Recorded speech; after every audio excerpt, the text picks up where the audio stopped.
It's 12:02. So we'll go ahead and get started. Okay. So let's start with roll call, and then everyone we do not call will ask to introduce themselves. So go ahead, Lauren. Shelley Entricken. Here. Barb Long. Barbara Miles. Here. Joe Hoffman. Here. Craig Boynton. Here. Hannah Fuchs. Dave Looters. Here.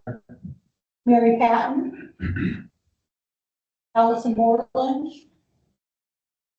Tracy Dowell. Shannon Peterson. Megan Brake. Allison Dahl. Alicia here. Oh, Alicia. That's good. Tyler Rogers. Here. Alexander Maxwell. Here. Dawn Harford. Here. Jody Scott. Here. Dr. Shammer Robinson. Kylie Rathman. Chris Mitchell. Here. Tommy Shiley. Jim Berger.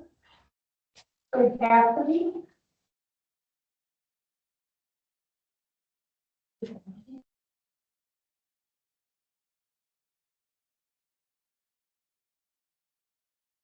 All right, let's do some introductions for anyone else who is not officially on the committee. So we'll start in person. Around this way. With Jared this side. We all know you, but say who you are and who you represent. My name is Jared Arthur. I'm representing Snyder Village in one. Personally, myself. All right. How about in the back? Today, and we live in Benjamin, representing myself. All right. Glad to have you. I think that's everyone here. Oh, yes, Adam. Yeah, I'm going to show up in Tri-County, so here to support Rima and Lori. Thank Nick. All right. And let's go online. So I'll just call out names and you can say who you represent. So I see Dawn Cook. Don Cook, Tazewell County PCOM. Andrew Davis. Hello, Andrew Davis with IDOT. And Laura, I know we have a whole section for you, but why don't you introduce yourself? Sure. Laura Calderon, Illinois Public Transportation Association. All right. And Carrie Anderson. Stone Hayes, Center for Independent Living in Galesburg. Sunny Pearson. I am with Central Illinois Agency on Aging, or Age Central, and Shannon Peterson will be joining us shortly. Just saw her joining. So actually, Shannon Peterson. Why don't you say hello? Yes, I'm here. Shannon Peterson with Central Illinois Agency on Aging. How about Brad Siltman? I'm Brad Siltman with CityLink. Okay, and then the last person I haven't said is Shelley Richardson. Hi, Shelley Richardson, Executive Director of the Statewide Independent Living Council. Thanks so much for joining us. So we'll move down the agenda. Does anyone have any public comments? Somebody waiting in the lobby again. Thank you, yes. All right.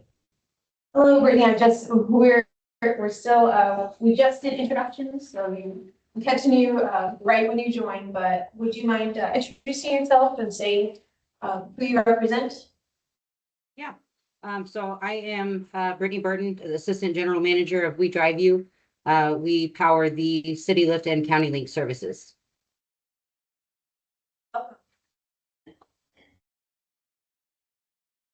To the approval of the minutes. So legally, as per the Open Meetings Act, we have to approve the last meeting that has a quorum. We don't have to approve the meetings that do not have a quorum, because they kind of piled up. I just added the last meeting with the quorum, that's June, and then just the most recent meeting that did not have one. So can I please have a motion to approve June 3rd, 2025, and December 16th, 2020. They both got Craig, 1.5 minutes. Okay, so you got Craig. I'll second. And Jody. Any comments for each of these?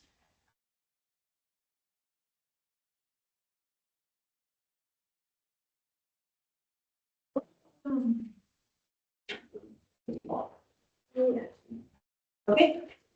If there are no comments, all in favor of approving the June 3rd and December 16th minutes? Any nays? Gotta give that option. Okay, motion passes. Thank you. Okay, we are very pleased to have Laura Calderon here. She is from the Illinois Public Transit Association. And a couple weeks ago, the Rural Transit Assistance Center held a training. Okay. I'm sorry, I didn't know. Sorry. And When I restarted my computer, my. that's fine. Region 5. All right, so a couple weeks ago, there was a training event held by the Rural Transit Assistance Center in Springfield. I attended. I thought it was very good information, and Laura was one of the presenters. So she is going to talk about working with elected officials today. So basically, very similar to that training that I've seen. So Laura, take it away and let me know if you need me to share anything or if you just want to talk. Sure. I think I will share my screen if you don't mind. If you allow me to, I think I should be able to do that here. Let's see. Can you see my screen? Yes. You're seeing the PowerPoint there? We have, well, I don't, it says it's a fall conference, so maybe that Oh. is different. So, no, yeah, interesting. Okay. I may just go without the slides and give me a second to stop sharing then. Ah, I see what happened. Okay.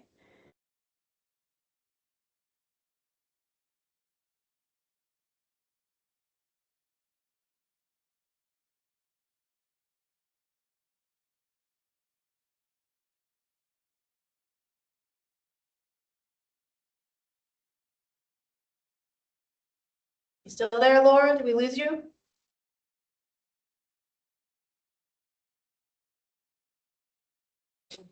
I have to come back. I thought she was just here. Let's see if she. Oh, here. Right. There we go. Oh, you're muted. I see you though now. I'm definitely not going to try to share my screen again, and I will just talk. Okay. So sorry about that. Good afternoon. Thanks, Rima, for asking me to present today. As most of you, or some of you, I guess actually there's a lot of new faces in the room to me. So many of you may not know, my name's Laura Calderon. I'm the Executive Director for the Illinois Public Transportation Association. And I'll give you just a little bit of background on me. I've been doing this for about almost 17 years now. Prior to that, I worked for a few years at IDOT as a program manager, managing a variety of transit programs. And prior to that, spent some time as a legislative analyst in the Illinois House of Representatives, primarily working on transportation issues. So I didn't ever plan to be a transit or transportation professional, kind of fell into that during my time working for the General Assembly, but certainly governmental affairs is really my passion. And so this is a topic that is really important to me. I had the opportunity, as Rima mentioned, to present a workshop for about 25 of our partners in the rural transit industry from around the state a couple of weeks ago. So today I'm just going to give you a really abbreviated version of what we talked about that day. so that we kind of could fit into the confines of your meeting structure. For many transit managers, directors, and partners, I think many of you are partners, advocacy is certainly not why you got into the work you're doing. It may be something that you're not immediately comfortable, but what you likely all have in common is you care about service, about the riders in your community, about making sure that transit vehicles stay on the road, and demands are met, and really serving your community with the limited resources you may have or your communities may have. Advocacy can often feel uncomfortable. It can be intimidating for some, and just for many of you, I'm sure you are very, very busy. So it's just oftentimes one more thing on an already long to-do list. But the reality is this: advocacy is a core part of running a transit agency, or making sure transit continues to be funded in your community. And it's every bit as important. And sometimes I definitely argue that it may even be more important for small agencies as it is for large agencies, because they tend to not be as visible to their elected officials. Decisions made in Springfield and in Washington directly affect your ability to operate, expand service, replace vehicles in the future. And those decisions are often made by people who may not fully understand what transit looks like unless you tell them or if you show them. And the good news is that you don't have to be a policy expert, you don't have to be a lobbyist or a professional advocate to be effective. What you do need is an understanding of how your public transportation system works, and how relationships matter, and how your real world experience can influence decision making by your elected officials. I'm going to give you just a very high level of overview of state and federal funding, which has been made possible by decades of advocacy, and which can only continue at the levels we're seeing if all of our transit agencies in Illinois and our partners in transit across the state and country do their part to tell their stories to their elected officials. I'll start us off with a brief overview of transit funding and policy landscape, where we've been, where we are now, and what's changing as a result of recent state legislation, like Senate Bill 2111, as well as what's ahead at the federal level. And this is really just context so that you understand the environment you're operating in. And then I'm going to briefly talk about how you can work with your own locally elected officials to ensure that they understand the importance of what you do, so they can hopefully support the continuation of resources necessary for you to continue providing robust service to your communities. And then finally, I'll wrap it up with, if I can figure out how to share my screen, a brief look at a couple of sample advocacy tools, which are just simple leave behind materials that agencies like yours have successfully used when meeting with legislators or congressional offices.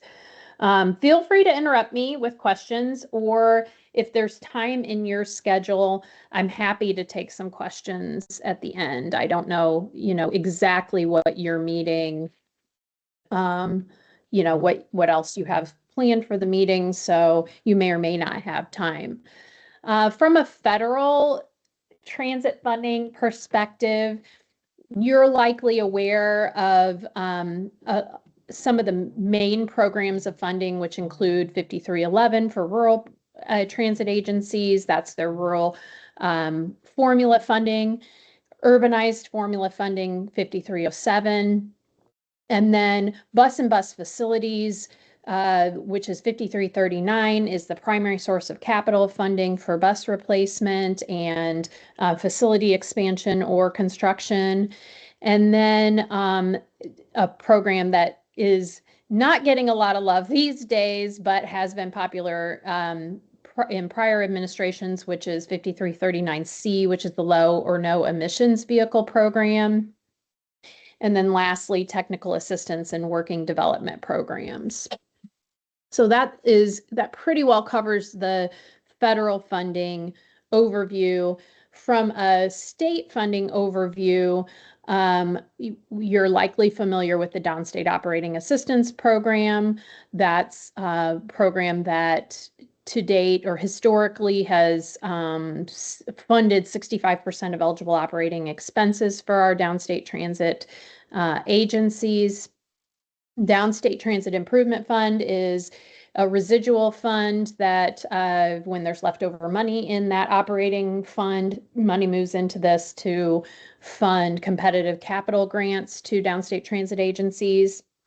There's a separate capital improvement fund called the Downstate Mass Transit Capital Improvement Fund. That's a pay-go fund. We call it pay as you go because it gets money annually from the state motor fuel tax. And then lastly, there's a transportation series Series B bond program. Most recently was funded through the Rebuild Illinois program, which was passed in 2019 and provided about 300 million in funded bonds for downstate transit capital projects. So historically, the Downstate Operating Assistance Program, which is the primary source of funding for downstate transit, it has over time, our association and the members of our association have through advocacy and working with elected officials, have seen a lot of success in growing the funding in that program. So back in 2008, there was legislation passed to move that reimbursement rate from 55% to 65%. And then in the last few years, our members have encountered a real challenge in generating that 35% local match. Some of you are probably experiencing some of that yourselves. So that 35% local match has continued to be a challenge, especially in the rural areas. And at the same time, costs have risen more quickly than the revenue into the fund that funds that 65%. So we are faced with this impending fiscal cliff where the revenue that's going to fund or that funds that downstate operating assistance program was not going to be sufficient to continue to fund that 65%. And the 65% is truly not sufficient to meet the demands of the communities that all of you serve. So we did a lot of work over the last couple of years to educate legislators about the need for additional funding to continue meeting the demands of downstate transit, of communities in downstate with our transit, throughout our transit industry. So we were extremely successful in passing Senate Bill 2111 last fall. It passed October 31st and was signed into law by the governor in December. And that bill 2111, I'm just going to kind of walk through some of the changes for downstate transit. So I'm not going to spend much time today talking about the changes for Northeastern Illinois because they are many, and don't really impact you. But what does impact you is the changes for downstate transit, and they are really tremendous. So there's a creation of an interagency coordinating committee on transit innovation and reform, which is meant to provide added coordination among all downstate transit agencies and stakeholders. It provides an annual increase of funding into the Downstate Public Transportation Fund of approximately 129 million. So that's going to provide about 10 to 15 years of stability in that fund. So hopefully we won't be going back to the General Assembly for somewhere in the neighborhood of 10 to 15 years before we need some additional funding to continue that the next portion of change, which is the increase in reimbursement rate. So for rural areas, beginning July 1, they will see an increase from that 65% that I talked about to an 80% reimbursement rate. So instead of having to come up with 20% or 35% local match, now agencies will only have to come up with 20%.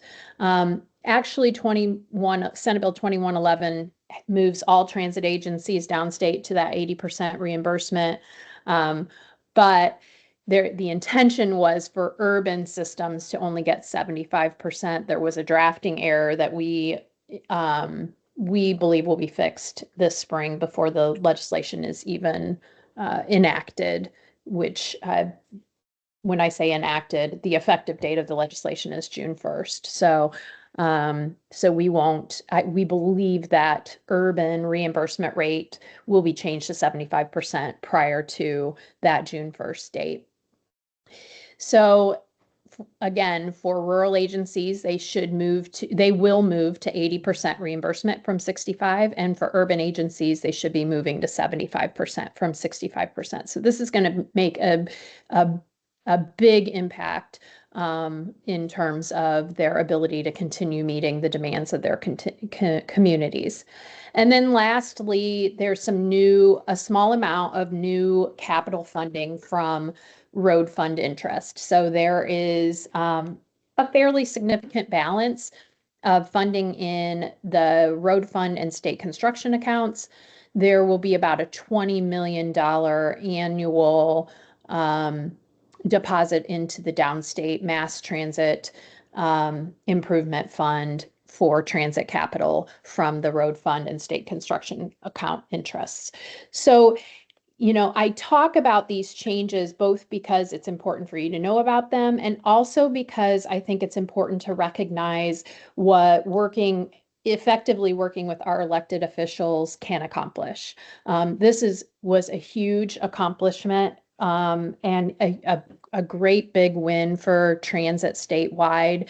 And it really is the product of transit agencies and stakeholders in the transit community working to educate their legislators about the importance of what they do in their communities and why they needed additional funding to continue to do that effectively.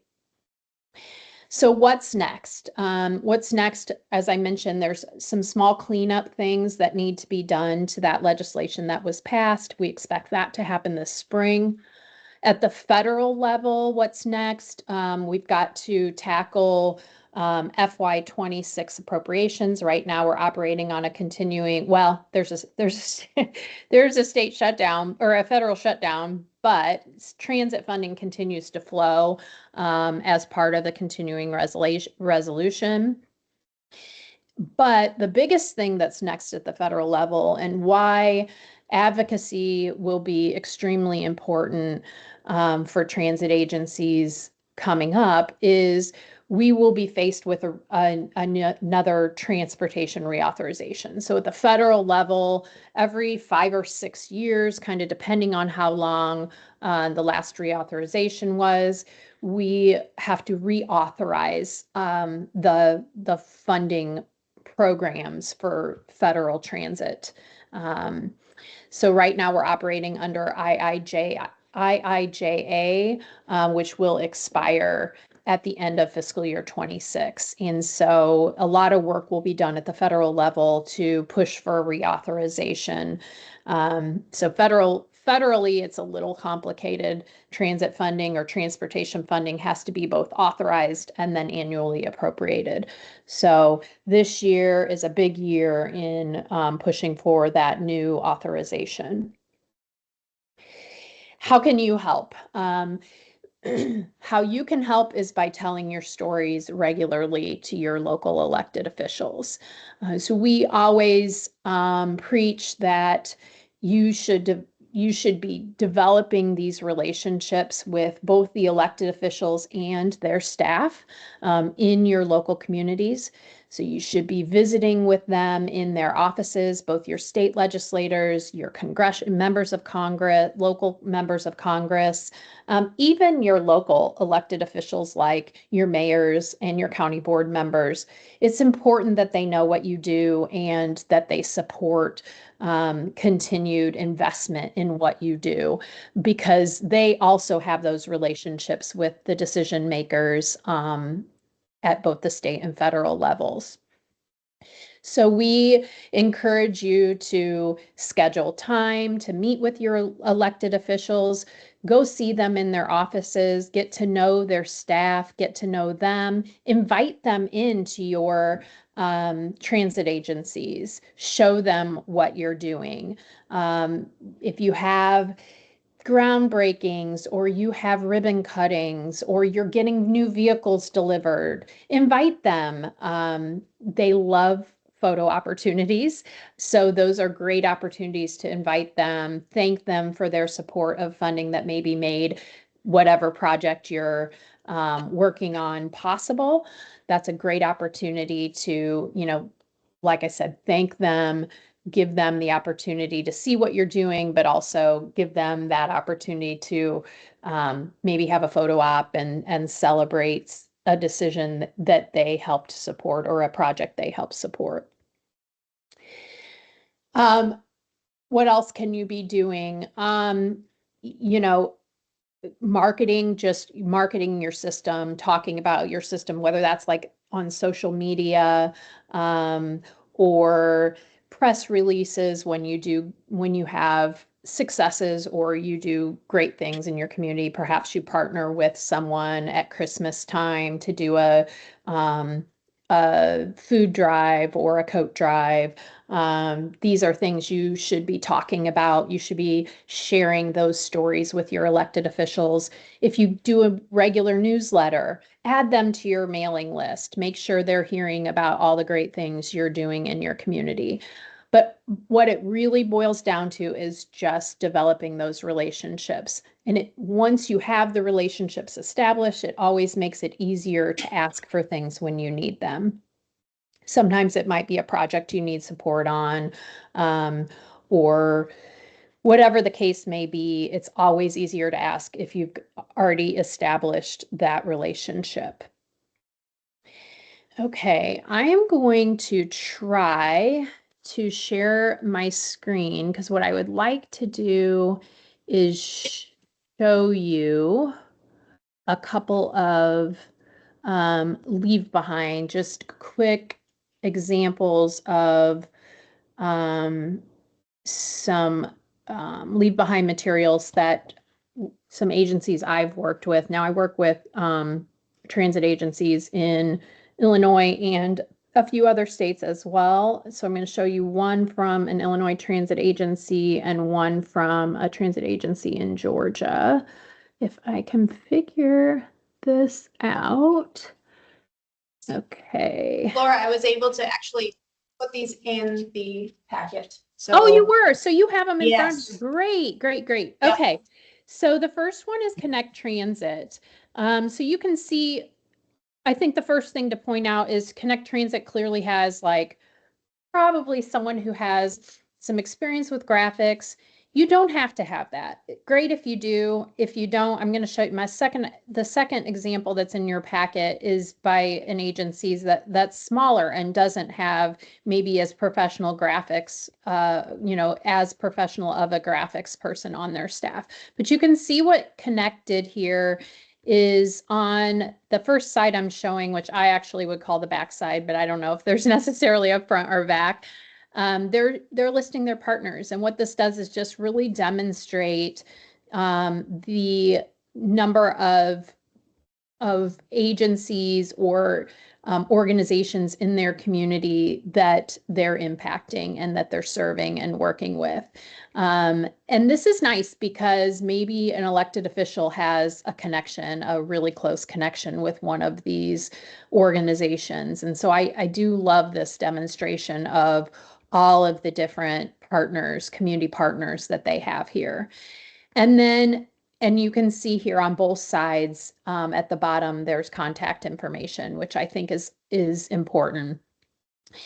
And then on what I would call the front side is really similar to what I would say needs to be on any kind of leave behind, which is really telling your story about who you are and what you're doing. So Connect Transit, that is very likely just kind of giving them a broad overview of, and by the way, I share this with you, but this is an out of date. When Connect allowed me to do this, they did want people to know this is out of date data, so don't go sharing it with somebody.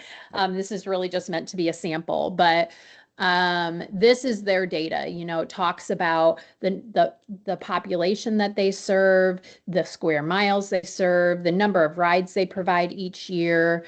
All of their employees, kind of highlights who they are, how many employees they have, why people ride their system, whether it be for school, work, personal, medical. And then talks about upcoming projects that they have, projects that they've seen funded over recent years, things of that nature. And again, highlights a contact person and how you get a hold of them. So this is a really nice example of one way you can tell your agency stories and have something to leave behind when you're meeting with elected officials. The second example here is of Augusta Transit in Georgia, smaller, a little bit smaller agency, although still fairly big agency in Georgia, but not as professional graphics staff. And this is fine. Like it still tells their story. They're highlighting some ways they want to thank the elected officials for this funding that they've received for these various projects. Again, they talk about their unlinked trips, their number of riders, their revenue, number of vehicles, just kind of giving an overview of data and some positive change or positive trends in that particular year. And then I love this. Their backside talks about just some fun community stories that they have and highlights their mission. But again, you can see there's contact information at the bottom of this, bottom backside of this leave behind. So those, I think, are two good examples of things you can bring with you. I think it's always good to have something to leave behind when you go see an elected official. And really, I think the biggest takeaway is these are people just like you and I. Elected officials are just people. So it's good to get to know them, ask them about their families, get to know, they want to talk about their families. They want to talk about the good work they're doing in their community. So give them that opportunity. Always thank them. Even if they are someone, you know, you may encounter a legislator or a member of Congress who perhaps isn't as supportive of transit funding as another may be, but it's still important that they understand what you're doing and that they, you know, you can still have a positive relationship with a legislator or an elected official that perhaps doesn't always vote the way we want them to. And I think that's important, really important to understand. Okay, I know my time is limited, so I'm going to pause there and just, Rima, I'll leave it up to you, but if there's time, I'm glad to answer questions or, yeah, if no questions, then yeah. Sure, I'll open it up for questions if anybody has any. A lot of information there. Is there a concern with the move from the 65% to the 80% that some of the call for projects may be limited based on the available funding? From a capital perspective? Yeah. So the move from 65% to 80% should not have impacted that. But what was included in that bill, which will impact available capital funding, at least immediately, is that one of the, you know, big funding packages always take negotiation, right? And one of the ways that we were able to negotiate this additional funding for downstate transit is by, I would say, relinquishing or allowing some funding that we had sitting in a fund for capital for downstate to be spent for on a one-time basis with a cap of the amount that was in that fund for some intercity rail projects. So those two downstate capital program or funds that I talked about currently can only fund public transportation within your communities. They're not currently, they are not allowed to be spent on intercity rail. But what that bill did is allowed for about $340 million of funding that was available for downstate transit to be spent one time on some intercity rail connectivity projects. So one of those is in Peoria. I think they're going to get about 10 million for some engineering on possible rail line from Peoria to Chicago. Again, that's it's engineering, so that would it's almost like study of the potential Chicago to Chicago intercity rail line. The vast majority of that funding is going to go to the Quad Cities to Peoria rail line.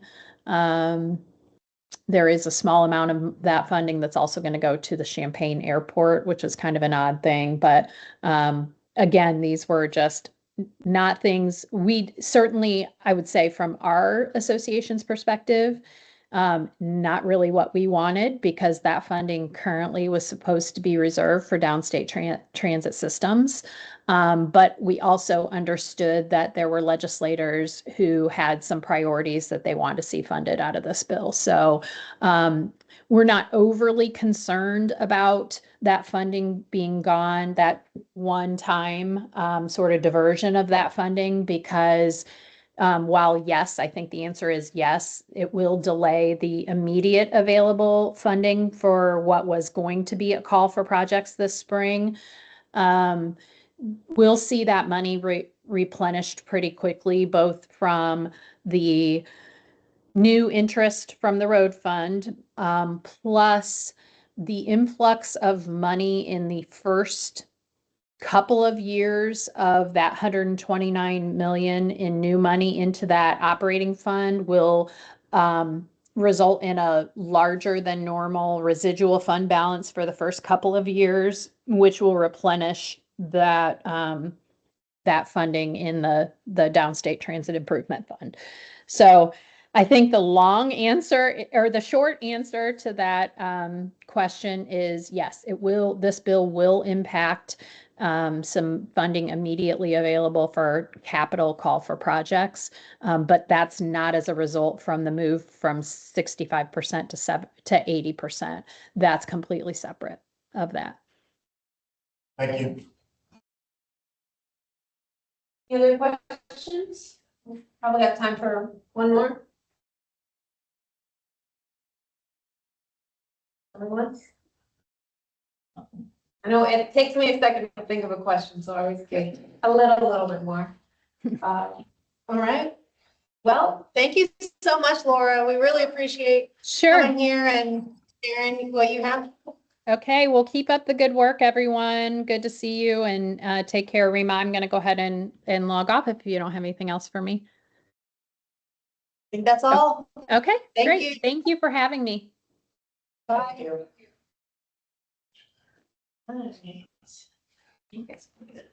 Change this briefly back to separate view. Okay. Out of curiosity, have any of you raised your hand if you've interacted with one of the state or federal elected officials? Your organizations typically do that. Yeah. Okay. All right, yeah, so it's like something to have kind of in the back of your mind if you don't typically do it. It could either be neutral or it could help, so I figured it's worth it. All right, so we will move down the line. So we'll do the provider and agency updates. I'll keep an eye on the time. If we happen to go past one, if anybody needs to leave a one, that's perfectly fine. But we'll start with that. Whatever you would like to share about your organization, any updates you feel like this group could benefit from. My name is Patty Rapp, and I'm the manager at CAS Technologies. I have no updates. Alicia Dahl, I'm with the Beacon Park Miller Center, and really no updates right now. Right.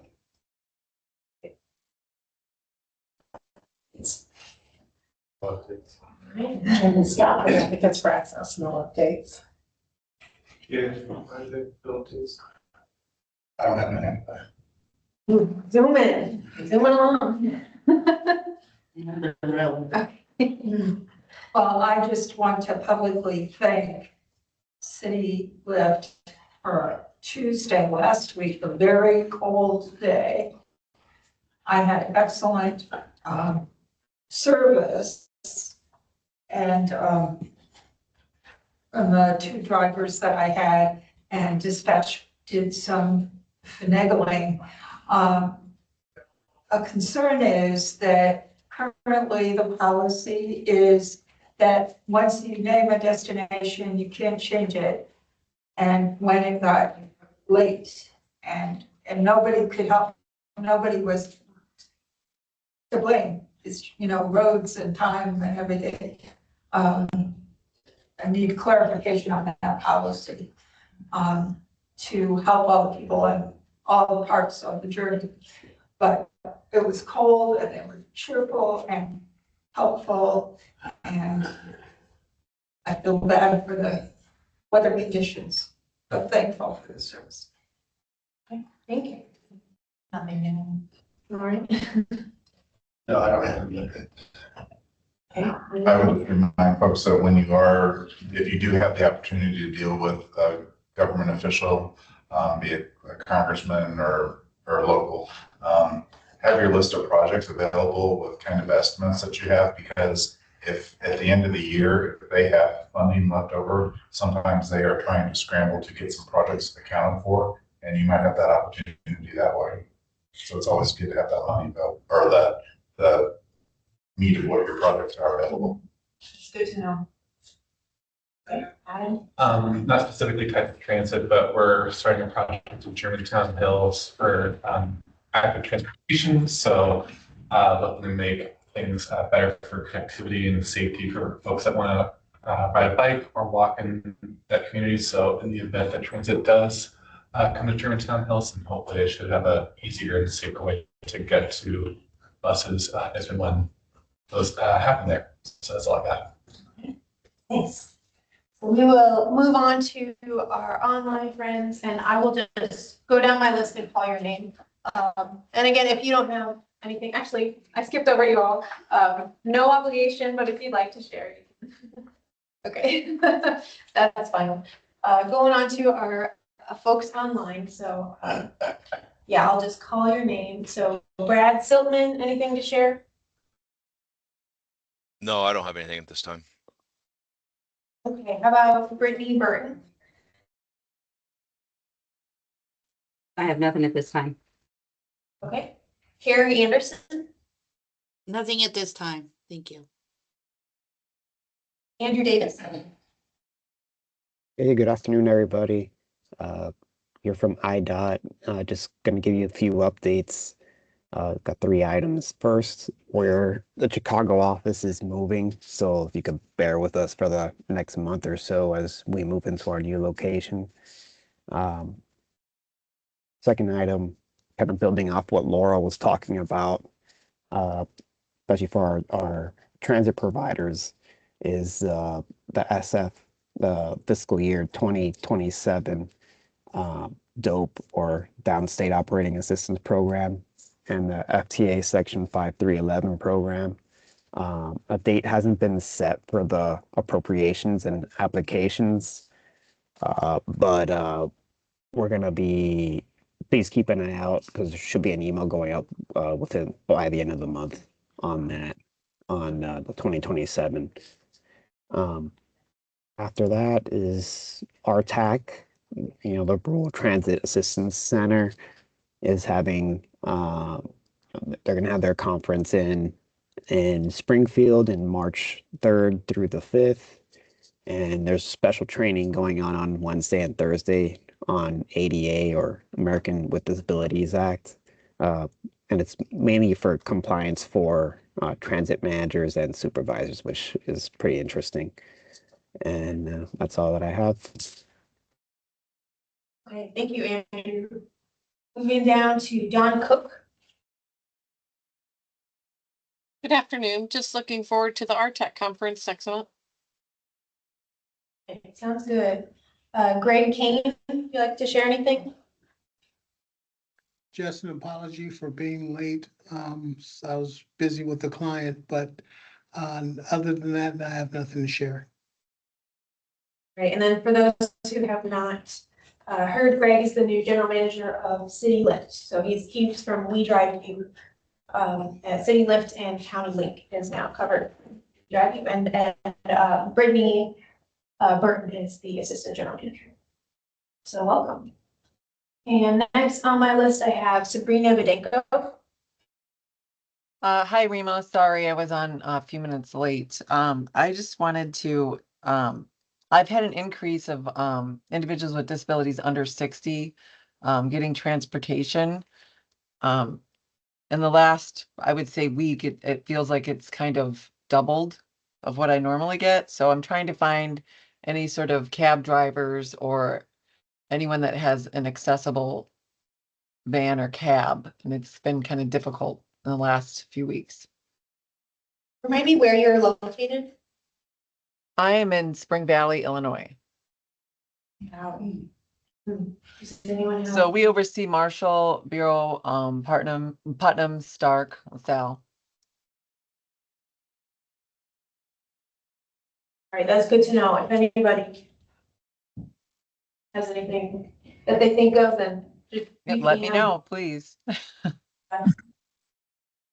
Moving to Shannon Peterson. Nothing new to report at this time. Thank you. Okay, and then Sunny, you work with Shannon, so maybe you have the same answer, but I'll move to you. Correct. Nothing to update, but thank you. All right. How about Shelley Richardson? Yes, please continue to send your specific transportation complaints via our link on our website. But also, if you will send me just if you're experiencing a problem overall, if you will shoot me an email that I could send or share with the governor's office or whatever it may be, if you can give me as much specifics as possible. But even if it's someone that's trying to get to a job or things like that, if you could just share that with me, where you're located, where the consumer is located, and what hours they were trying to get transportation, that would be very helpful also. That's all I have. Thank you. Okay. And can you remind us, Shelley, what that information is used for? It's used, well, it goes to two places. If it's concerning non-emergency medical transportation, we are working with the MCOs right now to try to remedy some of these problems. And HFS is also working on these things. So that's where these specific complaints or concerns go. Concerning employment, they will go directly to the governor's office, specifically Ryan Croak within the governor's office. And I will also CC Director Ronnie Patrick, who is the director of the Department of Human Services, both VR division and Home Services division. Okay, yeah, so speaking of elected officials, that's our connection here, Shelley. Yes. And yeah. She mentioned MCOs, that's managed care organizations. So many acronyms here. Thank you. Yep. All right, and the last person I see on my list is Tracy Dowell. Hi, I don't really have anything to report. We're kind of at the calm right now before we start, our grants and stuff. So we're still hanging in there. Sounds good. Is there anything else? Okay, got everybody here. I will move on to my coordinator report. I have just a few things. So others have mentioned the Rural Transit Assistance Conference, March 3rd through 5th in Springfield. It is free to register, so just your time. And last time I said this too, but I am going to be part of the panel discussion, and Shelley Hedgkin will be there as well, talking about coordination between HSTP coordinators statewide as well as transit agencies. So should be exciting. And I also want to throw it out there.